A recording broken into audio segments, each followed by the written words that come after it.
ఇంటికి కాదండి, మేము ఆడాలి పిల్లలు కానివ్వండి అంటున్నాడు. ఎందుకండి లోకేష్లు కనమనండి ఒక 10 మంది ఇంటికి మనుషులు ఆడపిల్ల పుడితే 15,000 ఇస్తానన్నాడండి. 1500 కనీసం ఒక్కసారైనా ఒక 1500 ఇచ్చాడా? నాడు నేడు అన్ని జగన్మోహన్ రెడ్డి అన్నాడంటే నవరాత్రుల్లో అన్నిది నిర్వహించాడు అనమాట జగన్మోహన్ రెడ్డి.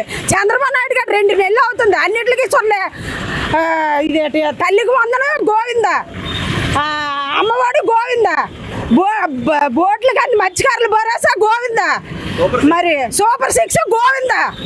సో ఇదేంటండి ప్రజాశక్తి ఆడలకు బస్సులు ఎందుకండి వేశాడు? వేయమని బతివాళ్ళమా చంద్రబాబు నాయుడు గారిని? చక్కగా బస్సుల్లో వెళ్ళవలసిందండి. తన్నుకొని పేనాలు పోతున్నాయి, అక్కడ మొగాళ్ళు కుమ్మేస్తున్నారు ఆడవాళ్ళ వల్ల. ఏం చేశాడండి చంద్రబాబు నాయుడు గారు? పిల్లలకు అండం కోసం. పిల్లలకు అన్నం అంటే ఏంటి? ఇప్పుడు నిన్ను కానీ కనమన్నారా? మరి నీకు ఆపరేషన్ అయిందో లేదో మాకు తెలియదు, కానీ నిన్నైతే కనమనలేదు బాబు.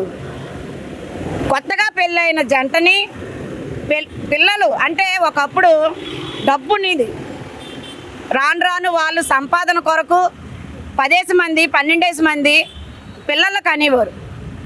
ఇప్పుడు తగ్గిపోతుంది, జనాభా సంఖ్య తగ్గిపోతుంది. కొత్తగా పెళ్ళైన వాళ్ళు ఒక్కొక్కరు పిల్లలతోటి 2 ఉండిపోతున్నారని, మనకి యువత తగ్గుతుందని పిల్లల్ని కనమంటున్నారు. అంతేగాని అది కూడా కామెంట్గా తీస్తున్నారు. చంద్రబాబు నాయుడు పిల్లలు కనమంటున్నారు అని అనేసి కనమని చెప్తారు.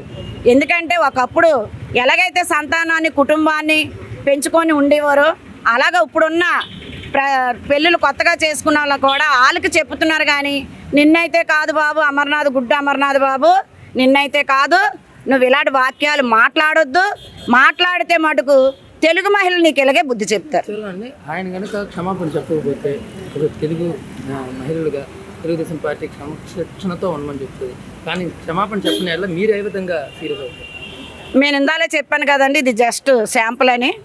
క్షమాపణ చెప్పాలి, చెప్పితే బాగుంటుంది. లేదంటే రాష్ట్ర వ్యాప్తంగా అందరూ కూడా తెలుగు మహిళలు రోడ్డెక్కి అమర్నాథ్ బుద్ధి చెప్తారండి.